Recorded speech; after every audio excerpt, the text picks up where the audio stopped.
Kaixo, ni Jo naiz eta gaur liburu bati buruz hitz egingo dizuet. Liburua hau da, Aintzaneren koadernoa deitzen da. Eta bere egilea Laia Martínez Navarro deitzen da. Eta liburua hasten da Aintzanen dago bere familiarekin kotxe batean.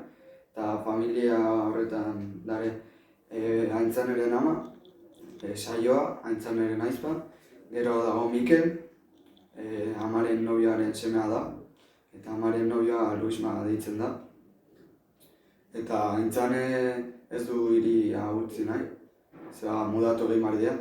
Eta Luisma amaren nobioa behar nahi du jun, eta jun iten dira beste herri batera. Eta herri horretara ari dira igotzen, euria hasten da, eta hor dare barruan.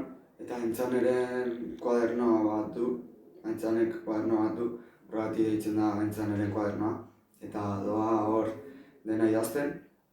Eta Aintzane ez du nahi jun, zeratik eta bilturra lagunak ez euskitzea, ez aprobatzea, eta institutua ez gustatzea. Eta nola dena utzi behar do, lagunak eta dena, ez du nahi jun. Eta nahi bali badezu jakin gehiago, irakurri liburua.